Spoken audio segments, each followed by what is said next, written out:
podcast listeners, if you hear my voice right now, I need you to do something for me. I want you to take out your phone or on your computer, go to Apple Podcasts, search for Ask Your Oldhead podcast. You'll see my logo, my little picture, my little image there. Find the show. Please rate and write a review. It's a small thing, but it helps others find this work and find what I'm doing here. And it really, really matters, as small as that may seem. So if you could please do that before we get into the show, I would much appreciate it. Thank you for listening. Let's get into it. Peace. Peace to the guy. I'm Majestic. He's God, my brother, Justice Rajee. So it's been a little bit. I want to let everybody know, though, before we start, because, you know, it could be like, man, y'all be rocking and rolling. Then y'all took a pause. And we didn't break up like brand new being like Cash Money or some shit. That's why I want to start. We just want to start. Man, they break up. Yeah, I just want to start. We break up, like, you know what I mean? You know, all that kind of stuff. We was real busy, but yeah. we're really back. So yeah, we're really back. We are here. We're recording and everything. So, yeah. So I wanted to start with and I mean, obviously, lots of things are happening in America, in the United States, and on planet Earth, as it were, and since the last time we recorded. But I want to start with discussing the passing of D'Angelo, and I think it's really. I was thinking about this, right? Like in terms of our era of being young people, you know, I mean, and he's someone that is, he's our peer age-wise. I think he's 51. So, you know, it's not someone that is, was of some advanced age, was making music and, you know, becoming D'Angelo as we understood him in the time we were young and doing other, you know, doing community things, but also making music and being creative. And I remember, I think it's important to acknowledge him. And the place I wanted to start with is I remember hearing Brown Sugar, I want to say going into work when I started working at the Wawa. Because it came out, because Brown Sugar, because his album came out in 95, right? It came out in 95. Yeah. See, I thought you heard it. I thought you heard it for some reason at Homecoming or something, like, you know, because when you were the God now at Homecoming, maybe it wasn't that, but it was something that you had heard. I might have had, because I had it like a single or something. Yeah, early. So I guess I remember hearing it on the radio, going into work, going into the Wawa, going like, "What was that?" They're playing it on the radio, and being like, and as I would say, a couple of things, I guess. One, you know, a tremendous talent and creative artist who I think bridged for me at least, like some space between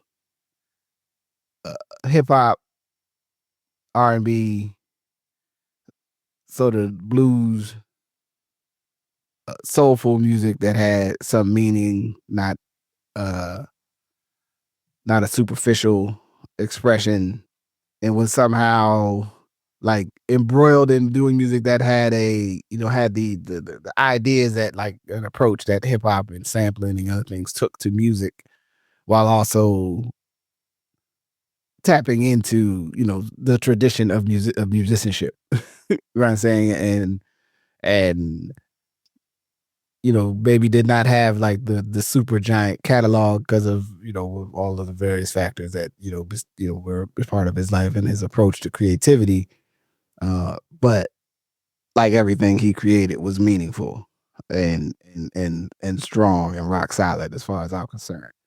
And yeah, so I guess I want to start there and say, what's some of your thoughts in light of D'Angelo? Yeah, a couple, and I want to say thank you for, I think, that addition, that additive thought that is something I wasn't thinking about. So it is very easy during these times when people are like, when someone returns, especially someone that has a huge impact on a generation, which I would argue D'Angelo had a huge impact on actually generations in different ways, right? Or a generation that then continued to spread out. Because you could argue between Brown Sugar and Voodoo, right? And then even the Black Messiah record, that's important for a different reason, right? But I think Brown Sugar and then Voodoo truly being these really interesting guide points of the generation of music makers. So, but I'm honest in saying I was not the biggest D'Angelo fan, right? Now we have to be adults and say, because you're not the biggest fan of someone doesn't mean they're not impactful, right? Like, sometimes we get to a place of consumership where we're like, if we didn't like something, it wasn't important. Like, I wasn't the biggest fan, and it was, in his music was extremely important. Because I think coming 94 to 95, stuff that gets wrapped in neo soul, the more I recognize it, is like, sometimes I wonder about the Harlem Renaissance, because I think about neo soul and how we just wrapped a whole bunch of people who did not want to be included in something. So I often wonder sometimes, like, did they wrap everybody in the Harlem Renaissance who wasn't really down with each other and just really call the Harlem Renaissance now because it's easier for us to deal with it, right? But I think about the role of his music, to your point, the power of imparting a sensibility of hip hop without it being hip hop. And I'm going to argue that before that, the hip hop sensibility without being hip hop was more felt in global music, like, meaning it was more felt in some like house music that was happening. Some of it in acid jazz, like the kind of English acid jazz, hip hop, jazz with hip hop feel, right?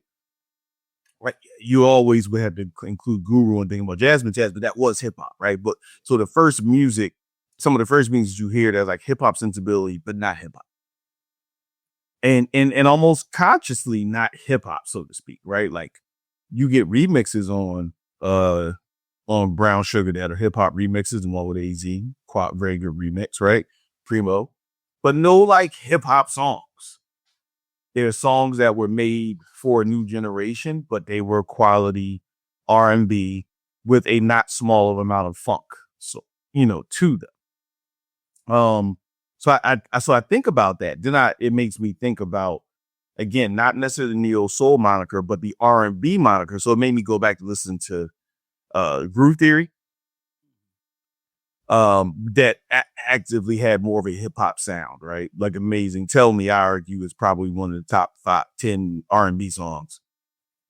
Definitely made it the last 30 years, right? Like, and you can start kind of going back. It's that good of a song. But I started thinking about that. I actually started thinking about Maxwell, because D'Angelo's passing actually made me start thinking about Maxwell and his music. And again, that similar like impact of what it had in broadening Black music to give young Black people contemporary R&B that was not the Whispers, right? Or that was not older Black artists who had adapted to hip hop, right? Like, by that time in our music, again, besides maybe some of that acid jazz, Incognito, like, you have some stuff that was like different, but a lot of it was R&B artists that had to have hip hop beats because they had to survive. Yeah. And I think this was a difference. And I think the framing for that in our musical context can't be understated.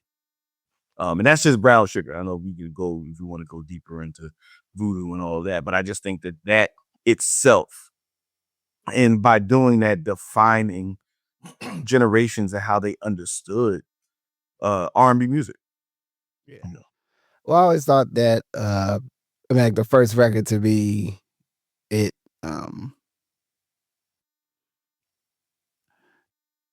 it didn't have, I guess, the equivalent of the bonus and featuring so and so rap verse on the album, like, just for the sake of being like, yeah, because we got to have something for the urban market. I mean, we got to have the crossover jam, so we're gonna have I'm trying to think, like, I mean, I guess they probably wouldn't have did Q-Tip, but like, although I probably wouldn't have minded like a Q-Tip verse on it. the D'Angelo song from that first record. But like, yeah, I mean, just like a bonus, like we just forcing somebody rapping in here because now that makes it, makes it urban or makes it, hip or whatever. It was just, it was just him. And then, now as I've, you read the liner notes and the credits and you learn history and you learn how much he worked with Raphael Sadiq on that first record and on subsequent records, him and where he fits into the whole Soulquarian space, how much he talks about being influenced, all of them talk about being influenced by JD and his approach to music and stuff being off key or offbeat or, all these things that to me in my larger overall, because I like to look at the way he made music and the music he created. It had to me, elements of just all of the ways that Black people have approached music in the last American century, right? Where you have, building stuff. I think if you've seen a clip where I think Bun B talks about him telling them that he recorded the demo for what's the name, the first album, Brown Sugar? Yeah. No.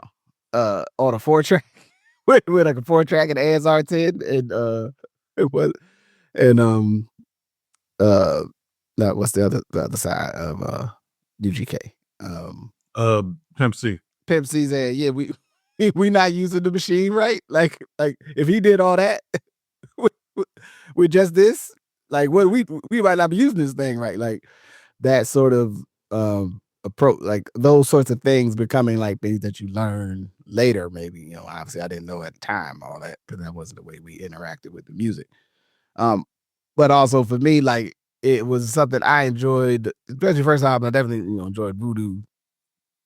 A lot of Voodoo, honestly, is one of them albums I'd be trying to be not listening to it, and then Spanish joint comes on, and I'm like, I'm like, oh, we're gonna listen to it again. Like I was gonna try to get out. I was gonna try to get out of here, but we gonna, I can't escape. But can I add on real quick? Just put a pen or take a pen out of it. Take the pen out. Opposite of parlance. Reverse. You know what I'm saying? But and this is a lot. You just made a really good point that I do think, from a musical perspective, is important. You have Raphael Sadiq, you have Q-Tip, like you have these forms of music that were framing another element. I'm not gonna call it alternative Black shit because that's when everything gets weird. We start calling stuff alternative, like Black folks didn't have a range of things. Like Bad Brains wasn't alternative because Black people did rock. So it wasn't alternative. It just was another expression, right? In the same way, have this R&B that's just really well-made R&B. Again, All I Ask of You, another classic R&B song from 1995, right? Like you just had these songs that were really well done, and you had a Tribe Called Quest that was influencing generations, that influenced the JD, that then JD came back and influenced everybody else. And then you just did Raphael Sadiq and you get this bigger sound, and then becomes a Soulquarian sound, which is really just hearkening back to, Black music, maybe a little bit of pre only drum machine Black music, right? Creative sampling, and brings it all back. And even the JD slap behind, a little bit behind the beat, we've talked about it. I suggest anyone that's a musical fan of the last 30 years read Dilla, because that makes you realize more of what you hear than what you think is influenced by J Dilla, even to this day, right?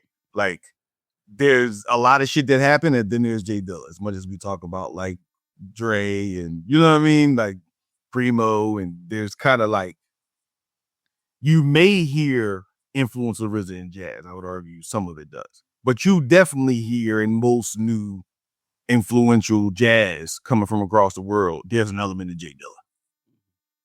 And the ways that Q-Tip influenced that D'Angelo jumped into that, and then they created a mix that was greater than the sum of its parts with the result of Voodoo, right?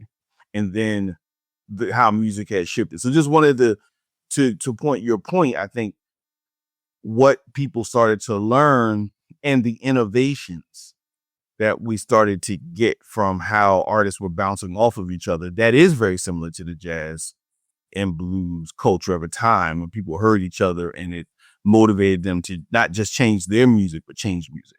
So parts.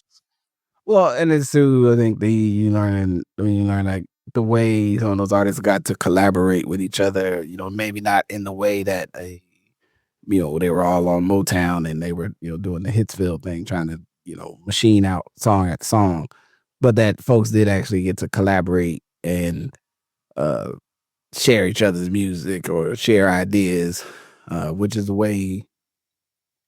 I think great creative things happen is when people who are creative can work together and think about something and then have, informed by some sort of ethos or value system, which, the brother appeared to have, right? He also famously had some, how you say, social, emotional, mental health challenges. You know what I'm saying? Whatever they were, however they were derived from the like with people, I guess, I think some people, especially in our modern age, where our moment right now, where we have returned to a super high glorification of like, how people's physiques and whatever look, but that whole space created an issue for him because he thought he had to like look like that to keep making music. And he was like, nah, I just, they did that for the video and he was out there with the pecs out, you know what I'm saying? And everybody loved it. But he was like, at some point it was like, that ain't like, that's who your body is, but that's not who he is. You know what I'm saying? And then that, that having a level of social anxiety, I'm sure there was some substances around. I mean, he had some incidents, none of that withstanding, none of that is that's people, that's real people having real things that happen to real people. Right. I don't think it's anything that rises to a place where we need to reevaluate our relationship with his creativity. You know what I'm saying? And even not at all. And I think, but to your point, thank you for that, because I think we do need to talk about like the cost of attention, right? Like the attention economy obviously was different when that song came out, but we all know women is trying to look into the video to see what they're looking for.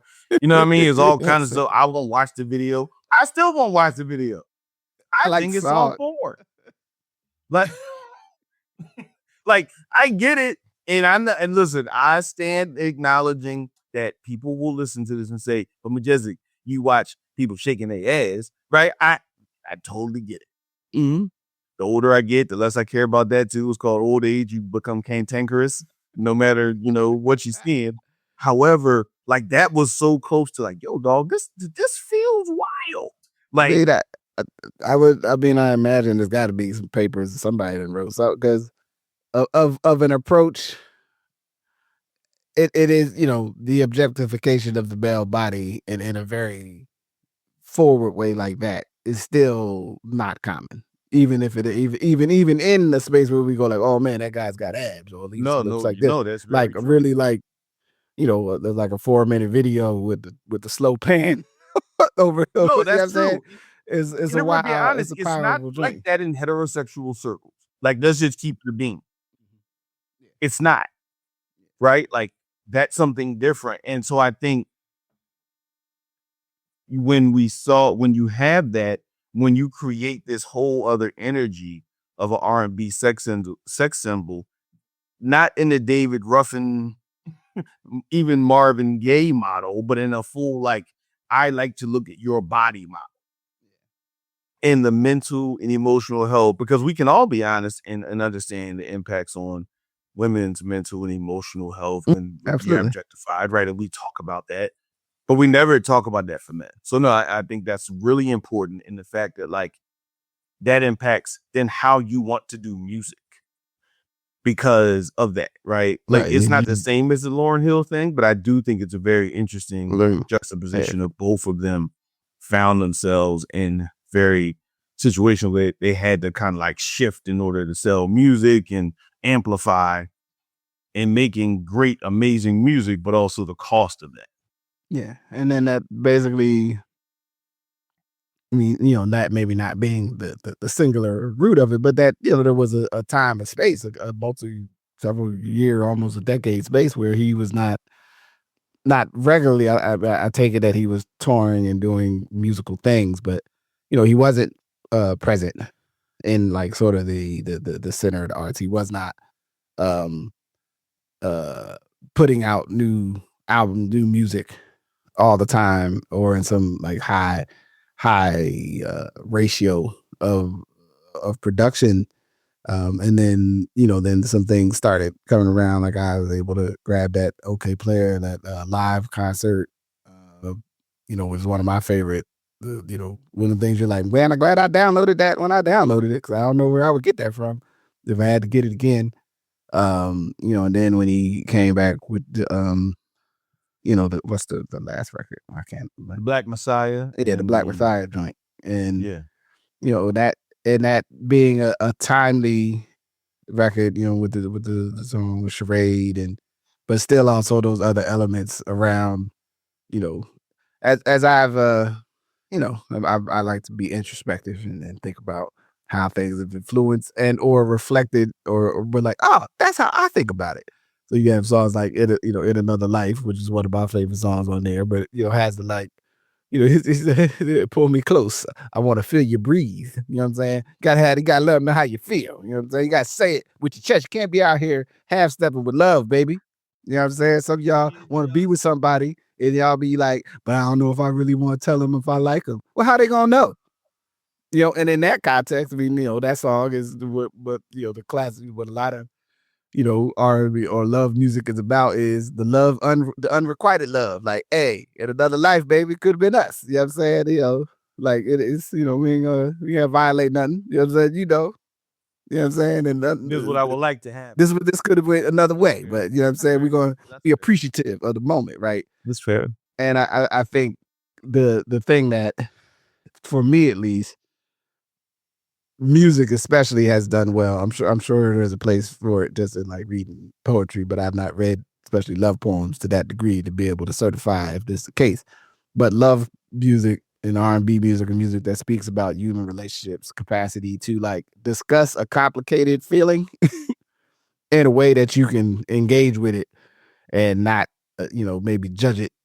So I was talking to my daughter about, oh yeah, like that person put all these songs out about them, kind of, the young people say cheating. I tell her infidelity. We want to use more because it ain't a test. You know what I'm saying? It's about agreements. It's about agreements and circumstances. So y'all out here using these words. Tell it to the mountain. Well, tell it on the mountain. But she said then like, but she was lamenting. I think it was Javion, whatever his name is. And maybe him having some infidelities in the public sphere, but her maybe peers being surprised. But like, he makes all these songs about being cheating, infidel. Like she said cheating or infidelity, being outside your relationship, which is a feature, especially of a a famous musical artist. There might be some how you say, people make you offers that you might not know how to turn down or defer or whatever have you. But anywho, we've talked about that with other songs, but that's a classic place in especially R&B music, is singing about the challenges of loving someone, being in love, being loved, how you treat other people, like all these types of feelings, which again are not sequestered to romantic engagement, but maybe prominent there, because then it also gets into just how you treat people, how you express yourself.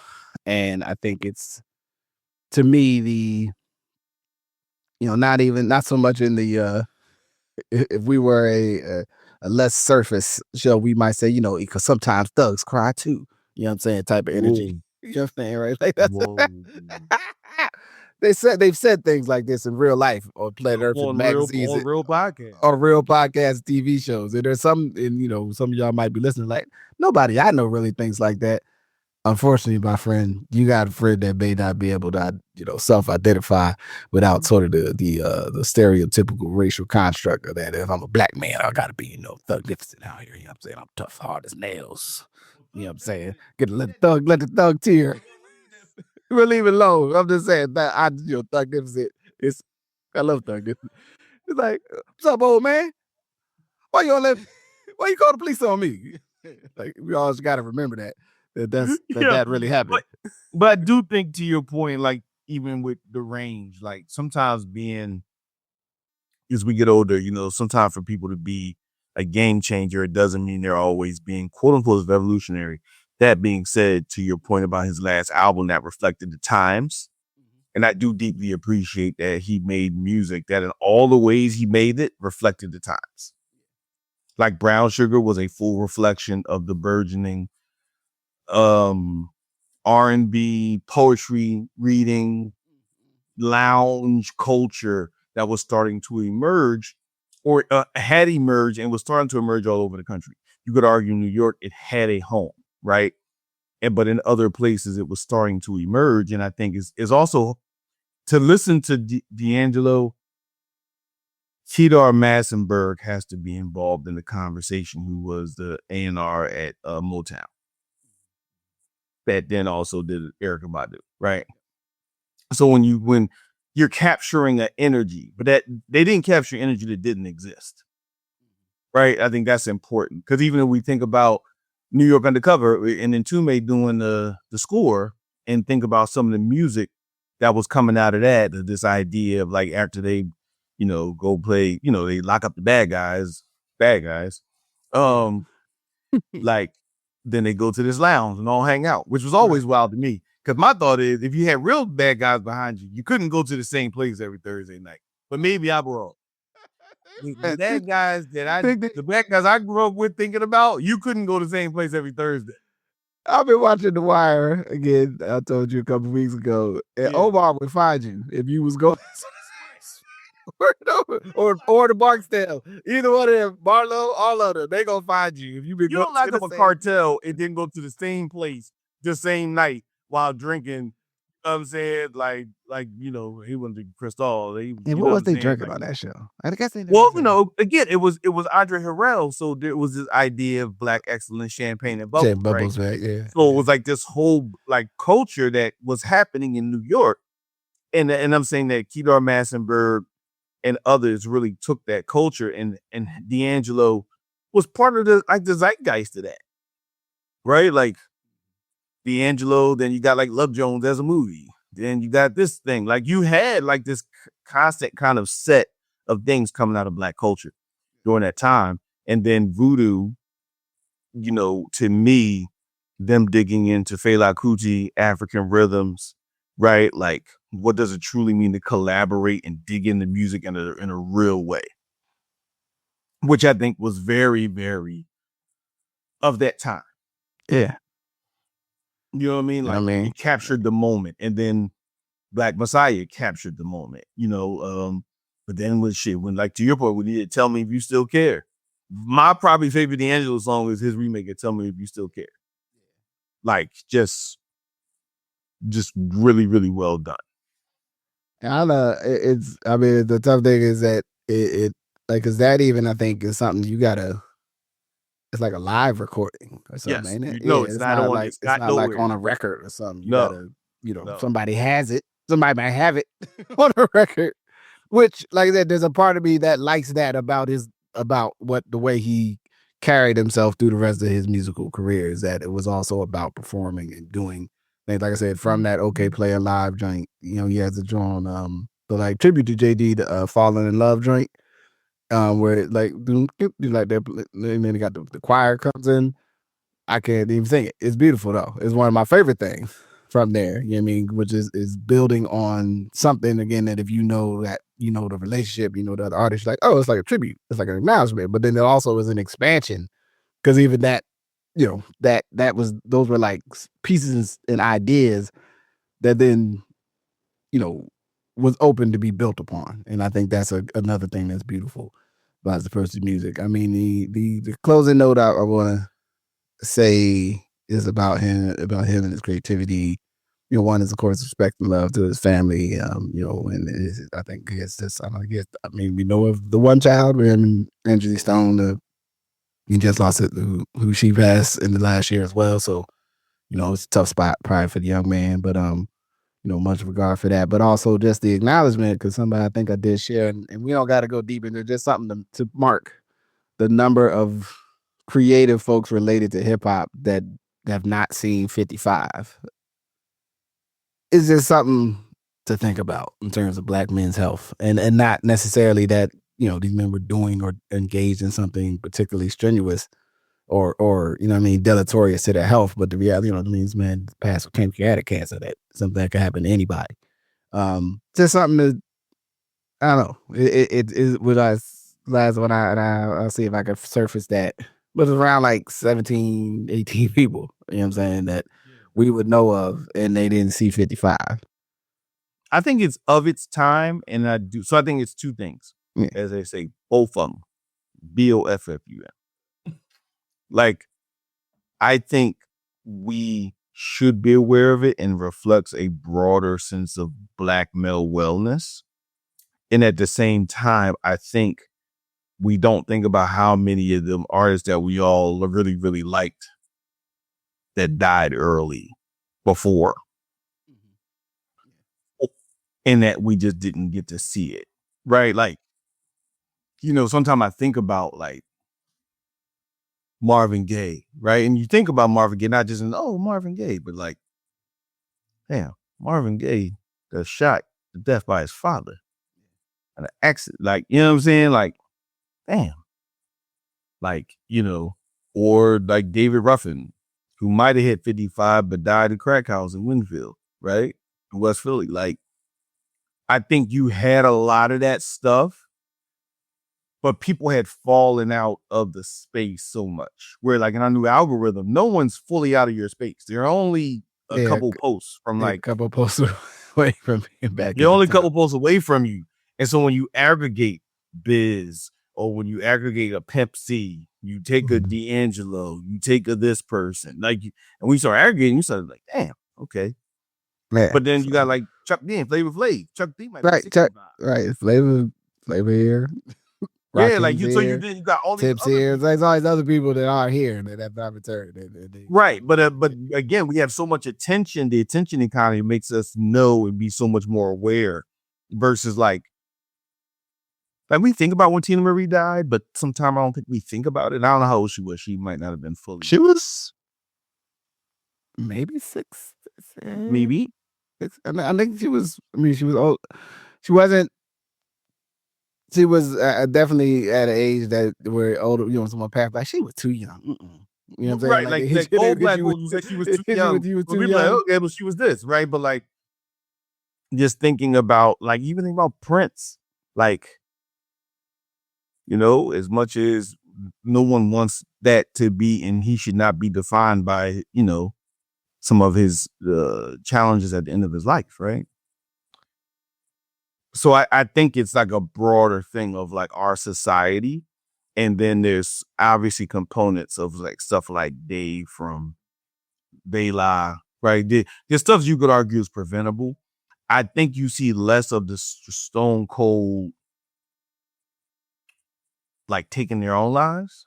Mm-hmm. I think you see more of this, some of this stuff you could argue with depression, that then leads to things that happen that are a proxy for depression, right? But I do think across the board, Black male health and Black male wellness, and I think obviously like for people to get tested, for various forms of cancer and to eat right, but also the mental and emotional. Because think about, in some senses, D'Angelo was off the set for a long time because of his mental and emotional health.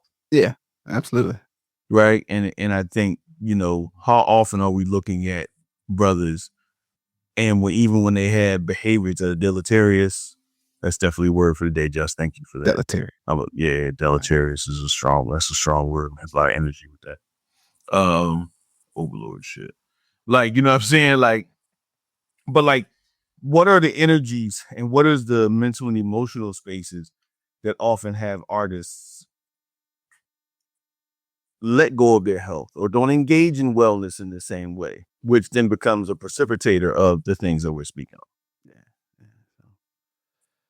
So respects, love, go listen to some D'Angelo if you have not, you know what I'm saying? And if you don't get it, I don't know. I can't help everybody. You know what I mean? And give it a chance. Cause like I said, to be honest, like I went back and listened to Brown Sugar and realized that all the beats kind of sound the same. Yeah, a discerning eye. There's a growth between Voodoo and brown sugar, that is apparent in terms of overall production reality. I like can say this, without question. but it's good because you're listening. And again, it's different because shit at that point, I could just stop rapping. You know what I mean? Like, West Coast Connection, you going to bow down to a nigga that's greater than you, right? Like, so I don't want to be acting like I'm being some sort of extra critic. I'm just saying. Yeah. No, I mean, I definitely for the so like, well, I don't know if the range on those tracks were like, yes, thanks, person. Like, I got you. You know what I'm saying? Like, I can hear that someone saying that, and But again, I think it was so indicative of the time. It was genius because you could just almost just put it on. Yeah. Oh yeah, absolutely. It definitely was put it on. We about to make, especially for us, about to make some of this spaghetti, or we about to make these lentils. One of these. Oh yeah, absolutely. It was definitely spaghetti. You know what I'm saying? So somebody about to come through and work on their degrees or whatever. Like, it absolutely was like this is us somewhat laid back. Yeah, a little bit laid back, a little bit. Yeah, I mean, got some of this hip hop. We gotta slow it down a little bit. You know what I'm saying? It's a little too intense. We gotta switch the energy up here. Yeah, right. So, on the other note of America, Bangladesh, we are in, like, I guess we're, as of the time of this recording, heading into day 25 ish or so of a federal shutdown. A totally contrary to what your social media or whatever they be talking about on Fox News, that the Republican Party has the votes. If they want the shutdown to be unshut down, they can go ahead and put something together. But we're in, a protracted shutdown, not the longest that there's ever been, but the longest recently, and one that is particularly dilatory. Says as we approach that, we have folks on SNAP benefits that the executive is stating that they are not going to distribute those benefits, although they could on November, if the government, November 1st, if the government is still in shutdown, while fully paying ICE to, and I'm saying this just in case anybody got a problem with it, terrorizing people, running up in people's buildings, doing all kinds of wild stuff, supposedly in the name of locating people who needed to finish their paperwork in order to stay here. In case for those that only hear the audio of this, I made a face. That was my like, that's a ridiculous face. So federal workers, which we know have a high representation of people that look like us, historically, are out of work. Many are, not all, but many. And at least as of we're recording this today on a Sunday, I don't have optimism that they about to come up with a reason to not persist through into next month sometime. But what strikes you about that at this moment? Oh man, there's so much I think that is in this one in particular. Now I do think it's important for us to have some context that there's been some shutdowns. I mean, kind of going back for the last 30 years and even some a little bit before that. So I think this idea that we've all been kinder and gentler, and Trump just brought this on, I think is not historically accurate. And I think quote unquote Democrats got to get off of that, because that's not the case. Like, whether you want to say Newt Gingrich was a bad guy or Bill Clinton was a bad guy, that's all up to you. Or Barack Obama was a bad guy or Boehner was a bad guy, right? Again, that's up to you. But this is increasingly becoming a part of American government. And then I'll add it to Pennsylvania is also, we do not have a state budget from July 1st. So we're getting to like one of the longest times ever that we've not had a state budget, which is also indicative of split government and some of the issues around this stuff, right? So there is a part of this, and this is not meant to be both sidesism, but there's a part of this that says, okay, people in government, you kind of hire people to think about how not to get us harmed. Now, I totally understand the idea of like, there's big harm coming and we're not going to support this because it's big harm coming with the Obamacare subsidies and other things. Absolutely 100%. But there is something that everyone's sitting and having meetings and then telling people like, oh, well, you know, it's like, yeah, but somebody kind of should figure this out because there are people that did work and aren't getting paid. There are people that we all recognize need extra resources to take care of their families and aren't going to get them. Now, you could argue it's a Republican decision, but we also all know that when we walked into this situation, there's a lot of outcomes.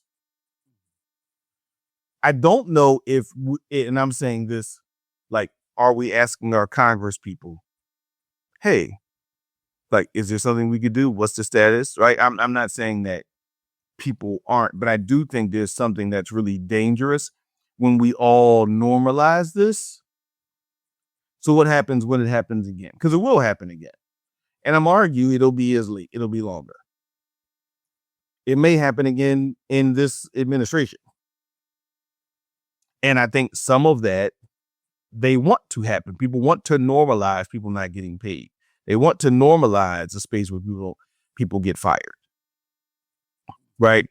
And they get what, you know, for folks they call riffs. Right. Like, and you get a riff during this time. And there's nothing anybody can do once you get a riff during this time. Now, one could argue there's nothing anyone was doing before you could get a riff. But I'm simply noting that I think we send electeds to do a variety of things. At different times, we think they should do certain stuff. Like sometimes we think they should fight for us. Sometimes we think they should get budgets passed. Sometimes we think they should bring resources back to our regions. I think generally most people think that elected should shield us from harm. Now, again, it don't shield me from a prick in my finger when you could have shielded me from losing my leg. So I get that. But I do think like this representation of this and, you know, remember when people were saying like Project 2025 like wasn't a real thing? Remember when Donald Trump actually was like, I don't know what you're talking about. I know, yeah. But 525? 2025? 2025? What kind of project is it? I don't know. I got a housing project. And I want to note this. There's a whole book created by people who don't create books for no reason. Right? Whatever your take on the Heritage Foundation, I just want to let everybody know they don't create full documents for the hell of it. They create full documents because someone's going to implement it. And in that conversation, people said that the bigger problem they had was Vice President Harris's racial origin. Or the bigger problem they had was the man that she chose to love and sleep with. I'm pulling one of yours here. I just want us all to remember that was a conversation that we all were having this time last year, or her electability, or that those things were more significant concerns of her capacity to govern. Right. Than the or big who she would bring to govern, right, versus who has been brought to govern. Now. And I say that to say we had dumb conversations and you know, silly games get you silly prizes. Yeah. This is an example of when people were playing a silly game and got a real silly prize. Yeah. And the thing that I think is especially frustrating for me about it is the political party that has made the idea that like we don't really need government all like that much for especially all of my life, especially in my like sentient thinking about politics life. You know, that party that then has used this sort of, you know, and I think the first change that like made this sort of reauthorization of the budget that then you got to do these whatever bills started. I think it didn't start with Gingrich and then that was the first like big major shutdown one, but I think it was started in the 80s somewhere. Yes, it was because it was a small shutdown in the 80s too. Yeah. And this reauthorization stuff, which is totally not necessary. just for the record, Americans, everybody, like this is all even that is a choice that has been made by prior politicians around. Like this is a way we can create leverage and opportunity. But for folks in the discussion of politics is to me is around getting to make the decision, who gets to make the decisions around governance. But governance is not politics. Governance is governance. Like governance is making sure that the clocks start, the border goes on, the things go to the places that we could track the money, we could point to right. But the party whose politics have said we are kind of cool, like we didn't give government can't work for a couple weeks or whatever is probably cool. Also understanding that there are some services that end up not necessarily being shut down when there's a government shutdown. And so therefore, if although, I would say vitally important, the EPA report gets delayed because the government shut down for 2 weeks. So what? You know what I'm saying? It's with one contingent would say more explicitly. Another contingent, because I wouldn't say that all Democrats would necessarily be, they're not, how you say it, none of these things are monoliths, right? But the people who are on board with a giant report that they do every year.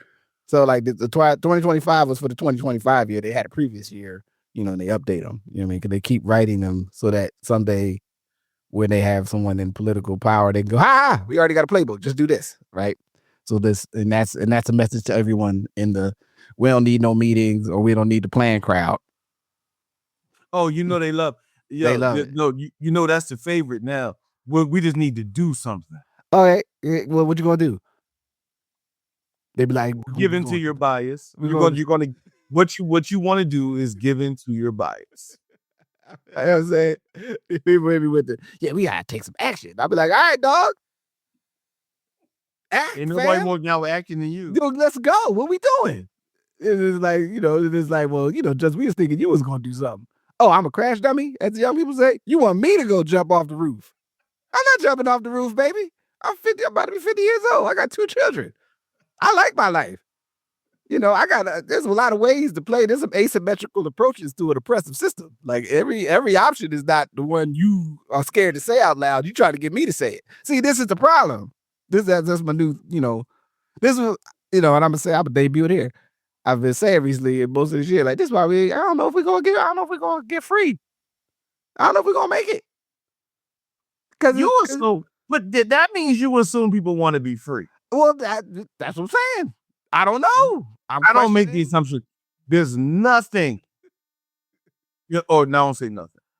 It's very little that tells me the vast majority of people want the full range of decisions versus the decisions that are most comfortable to them to make at that time that don't harm them. Mm-hmm. Or don't have any, what's the better term? Negative externalities. Freedom is a whole different kind of thing. And I think it's very, this is, so we could go here. I think it's directly connected to what we talk about when we say, what were the ways that Black people were going to achieve their freedom? Whether that was economics, whether that was, rebellion, whether it was the political system. The question now is, did you want to be free or did you just want it to not be as uncomfortable? And I think that's where we're at. But guess what? While you didn't care about being free, now it just ain't comfortable either. Yeah, it's uncomfortable and you ain't free. So the idea, and I think at some point when we kind of get back to this New York election, it's directly connected to hey, you know what? There might be some ideas and they might be kind of what you think are out there. That's fair. And I think we could have some discussion about it. But there's also, you're living in another person's wet dream right now. Oh, ideas that were previously out there. The idea that you said there's a boat in an ocean and you just killed people. You just shot it. You didn't ever tell people what was in the boat, who was in the boat, was unimaginable 20 years ago. There would be no self-respecting Republican who would have even dreamed of shooting multiple boats down in the middle of the Caribbean without telling people who was in it. Or when the people were captured, to say, oh, we captured this person who has this passport, who is connected to this narco-terrorist organization. So at least you could say, oh, you captured blankety blank. Ronald Reagan would have shown us a plank of wood with a kilo of cocaine floating on it and said, yeah, this was pulled from the wreckage. You know what I'm saying? Like, at least you could lie to us in a way that makes it like, I don't know, could be. It's like it is such a violently disrespectful, violent act, right? Like and I'm not under the spell that I expect some of these people to find religion all of a sudden and be like, oh man, you know what? We was kind of tripping. Because I've been, operating a very, very long time since the Reagan administration. Just when I first started to understand how this stuff works. That these people just be saying the stuff they think they need to say to get the thing that they want. They don't really, and anybody feels sort of way about me questioning people's character, hey man, they the one out here acting how they acting. What am I supposed to do? I'm supposed to lie to myself, right? Because there's no way to justify it. You'd be like, it's cool, we just shoot a boat in the middle of the international waters because we thought they might have some dope on the boat. Because that's just what we doing. Because if it was an American boat, you would be talking about we need to send the 84th Airborne, you know what I'm saying, somewhere. Like, you got to be, come on, man. Like, but that's my point. Don't play with me. But that's my point. They're not playing with you. They told you it was going to happen. Yeah. So they're actually not playing with you. And this is my point about the thing. Yeah. Playing with you would be what happened before. Yeah. They would be like, we're going to do this. Oh, no, we're going to do this. Well, it happened. We don't really know who shot that boat, but the boat did get shot. It wasn't U.S. ships. It was another ship. And then at least you would have people who were in government in the House of Representatives or senators who would then say, we're going to bring this to bear to a full interrogation. Yeah, we're going to get an investigation. We need the data brought up here. We're going to have a panel and a hearing. We're going to look at this. We're going to have a panel and people will watch the panel in the middle of the day. Yeah. Like Oliver North. Think about that. There was a point where something like as big as Iran-Contra scandal was, you watch that shit in the middle of the day. Right. It was on TV. Clarence Thomas is what's the name. You watch this in the middle of the day. Bork coming on. Like, again, something today would be like kids play. It was important enough in the commons back then that even if a mug wanted to go do something later, they didn't tell you they was going to go do that. This is different. Mother's like, I'm going to go do this. We're going to hunt down narco terrorists. But what we're not going to do is tell you who they were and where they came from and who the drugs were supplied by. Right. We're going to give no other corroborating information about our operation. Because, we can't let you know our sources. You know what I'm saying? So I'm just saying it's the zeitgeist of the clusterfuck. Yeah. That we have collectively accepted, right? Like, because I think this is one of the things that gets sensitive. When you say this, people say individual, I didn't accept this shit. Okay, you're right. But I bet you know somebody who was with it. All of us at this juncture, given the last victory, are not more than two people from people who were okay with some of what we're seeing today. Right. Or at least willing to go, I mean, we got to do something about the drugs. Exactly. You know what I'm saying? All of those types of answers. I mean, they just can't sleep on the sidewalk forever. I mean, some of the people should have got their paperwork done before they came up here. I mean, them kids don't really want to learn. It is also important to remember, I got to shut up. I can keep going. I mean, but I do think I would like some of the parents to sit with the kids in class. I kind of would like that. I would. I'm not against that. I wouldn't. When they get to high school, I would like, you know what it is when they don't come to school. You know what you gotta do? You come to school with them and sit with them Just sit with them for a day. I just want you to sit I'm not with them. necessarily against that idea. I'd be curious to think about, you know what I'm saying, a way to do that. You know what I'm saying? But I nah, just think man, a lot come of on in. things would change. 1 day, 2 days, they're like, oh no. We're gonna fix this. I ain't coming back here no more. They probably gonna be bored shitless. And then besides that, they be being bored shitless. They be like to myself, this what happens in this class? And my daughter's, my son's a part of this? Yeah. I mean, but I think there's an aspect of there where there might be a few kids like, oh man, that's Miss What's her name? I can't be tripping in front of her. No, She know my mama in them. You know no, what I'm that's saying? what I'm Like, she saying. know my I people. think things would change. If people felt like, yo, me in here talking to these people crazy, there's going to be some ramification in some space in my life versus treating schools as a closed world. I think schools get treated as closed worlds. Right? I think schools get treated as places where kids go and be like, oh, what? You won't hear about that no more. But anyway, like, I think that our collective handing over of the civic commons, not the conversation we're having, and generally speaking, if someone's listening to this, they have not handed over responsibility of civic commons to somebody else, generally speaking. But there are a lot of people who are 1 or 2 people away from all of us who have handed over the responsibility for the civic commons.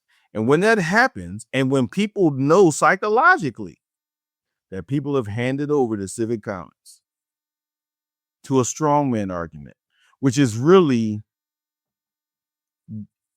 acquiescing. Yeah. Right? That we need, that like the society has broken down to a point where I no longer am in control. I no longer have the power that I actually have. And so I think we're watching a failure of the civic commons and a failure of, if you thought American systems were going to work, they're only going to work under certain premises. Like, they won't work if you don't.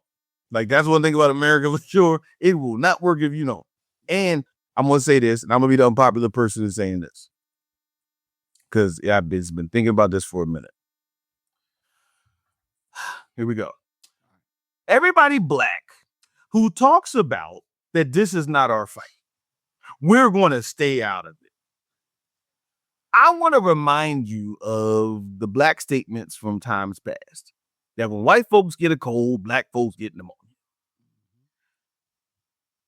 Any way we think that what's going on with the Trump administration is something that we can stay out of because of some bean counting where you said 92% of black women and 82% of black men voted for Kamala Harris.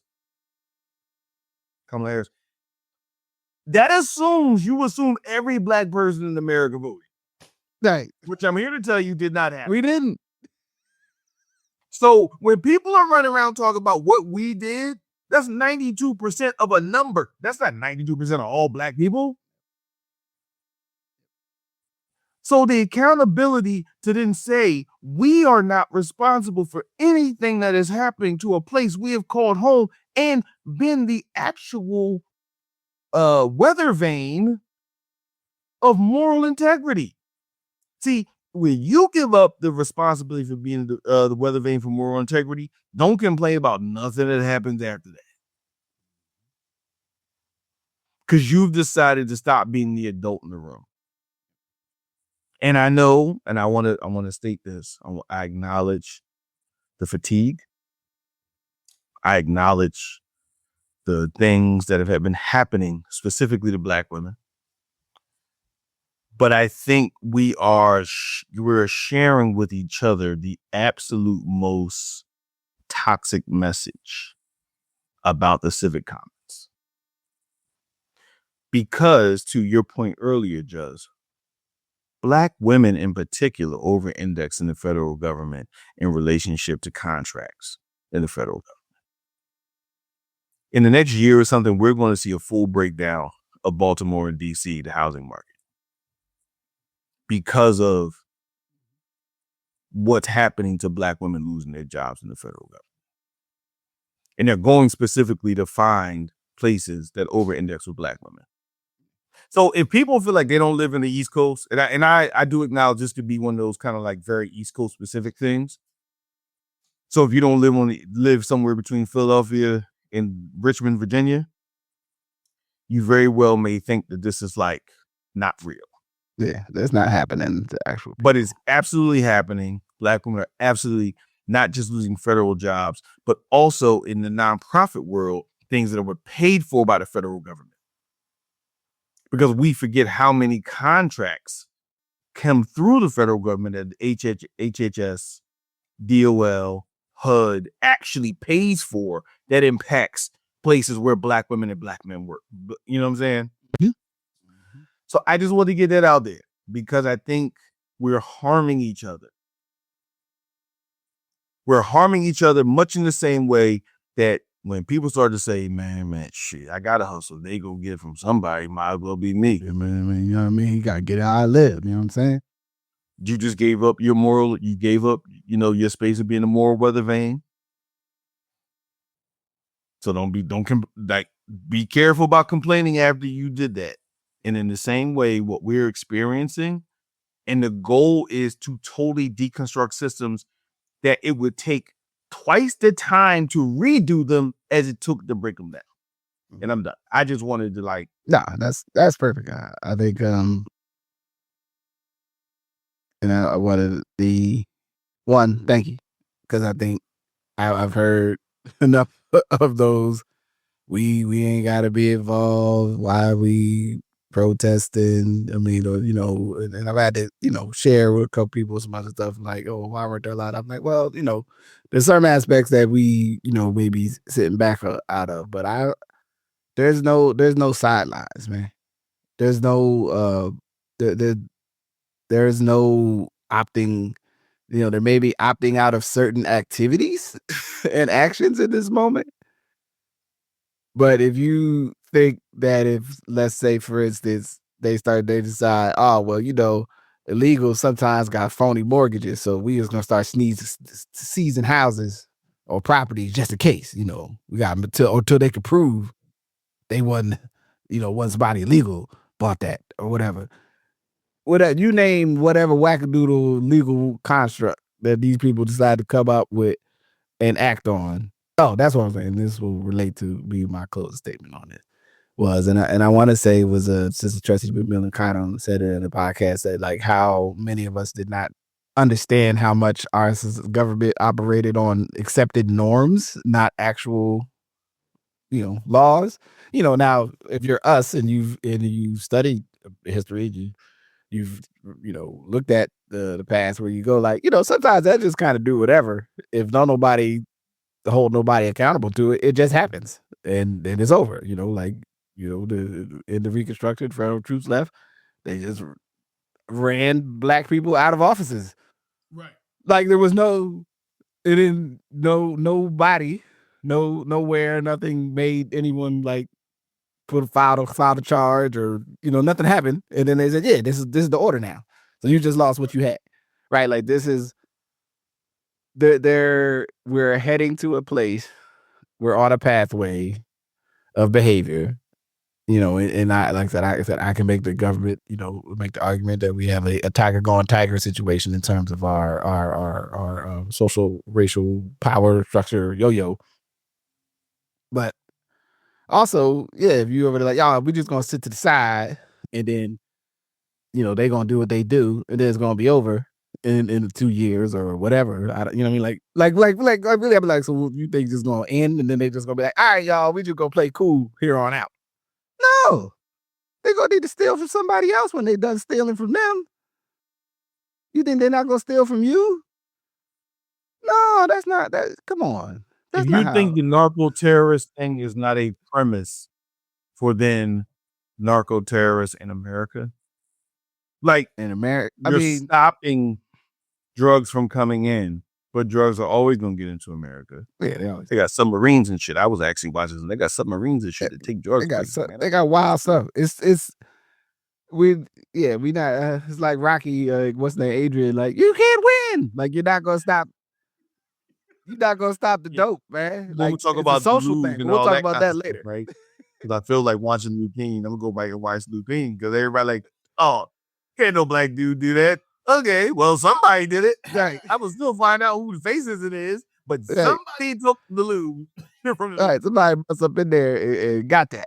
You know what I'm saying? So like, it wasn't as much fantasy as Netflix thought it was, but like the idea that again this will all stop or it won't get to America once ICE is whatever you want to frame as what success looks like, or the example for Black folks of anyone that spent time in New York has seen someone pull out a full blanket of stuff that looks absolutely real, of purses, bags, and the like. Many people, including some people who have listened to this, either have bought one or have family members who have bought them. And they have entered into a relationship with the African brothers and sisters who are doing this. And they know this, and we all know it. So now it's no accident in New York. Who are you doing? It's not the folks working in the restaurants. Now it's Africans on Canal Street. Do you think it's not going to be your neighbor? Do you think the narco-terrorism, when they're done with that, say now we're looking at narco-terrorists in America and reserve the right to do that, which could be your cousin? And then they're gonna try to send your cousin to Eswatini. Talk about we're gonna deport your cousin. Right, because of your cousin selling drugs and has been identified as a narco-terrorist. So it's just that none of these things are disconnected, right? And politics teaches us in the idea of governance and power and scarcity that none of these things are disconnected in this relationship. So I just share it so that people can think about, I also acknowledge that sometimes Black folks decide they don't want to play the role they played in America. Yeah, I get it. That's cool. And I get it. It assumes you think America has changed so much that you can take your foot off the gas. I just don't make that assumption. And politically, history does not show that Black folks taking their foot off the gas of systems is good for Black folks. Not even talking about who else is good for. Eventually, it don't help Black folks neither. So thank you for coming to my TED Talk with Justice. But I just wanted to say. So with that, we would like to shut down the end tune. And I'd like the election to take place next month. I mean, we all talking all, whistling by a graveyard. Like it might not be buck wild in like 2 weeks. You know what I mean? But also, maybe it'll be fine. Who knows? You know what I'm saying? Don't be so negative. But yeah, so we'll be back with more. But I don't know. For the good order, I think we can wrap it up there. Peace to D'Angelo. I think with GTG, shout out to D'Angelo and his family and all the people who love this music. Go listen to the charade, you know what I mean? Just in case apropos for the moment, you know what I mean, around what we talking about. So with that, I'll say peace. Peace. Thank you for listening to Good Brothers. Thank you to my good brother, I'm Majestic. Thank you for making it through the long hiatus. Thank you for listening to the podcast. You can support the podcast by listening, rating, subscribing when you're listening, sharing with a friend, going on Patreon, searching up Justice Rajee and becoming a subscriber to the Patreon. All of the above and nothing less than the best. So thank you again, and we will be back with more. Peace.